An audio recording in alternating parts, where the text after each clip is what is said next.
Hey guys, Adam from Lazy Guy DIY. Hey, I want to talk to you about wrenches. These wrenches come from Husky Tools. I actually just reviewed these on my website on lazyguydiy.com, and these are the Husky combination wrenches. They're very tough. They are guaranteed forever. But what's a little different than these and others is that when it actually tracks a fastener, it doesn't grip the corners where corners can wear out. You sort of have that grind down if you over torque, but it grips here on the flat zones, which is nice. Like I said, they're nice and durable. They'll last forever. But Husky actually has some updates to the wrenches.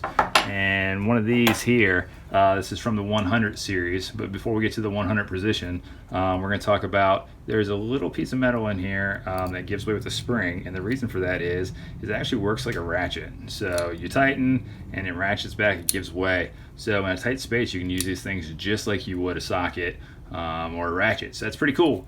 Also, on the end of this, you can tighten just like a socket and ratchet, and because it's low profile, you can get into tight spaces, which is pretty awesome. This is part of the 100 series, and 100 means 100 position.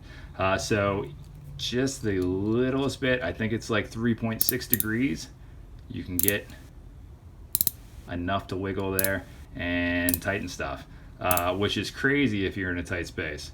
So the other one, these are a little bit different also. You have the same one as the normal combination wrench, but these also tilt. Look at this. So you can do a crazy angle here, tighten. So it's pretty versatile. You can go either direction with these. You can do it at a slight angle. You just tighten it there and it stays put. So these are all offerings from Husky at the Home Depot. Husky's the in-house brand for Home Depot. So these are the flex lock wrenches, and the other ones are the double ratcheting wrench. So check them out. They are pretty awesome, and they're worth a pickup at the Home Depot.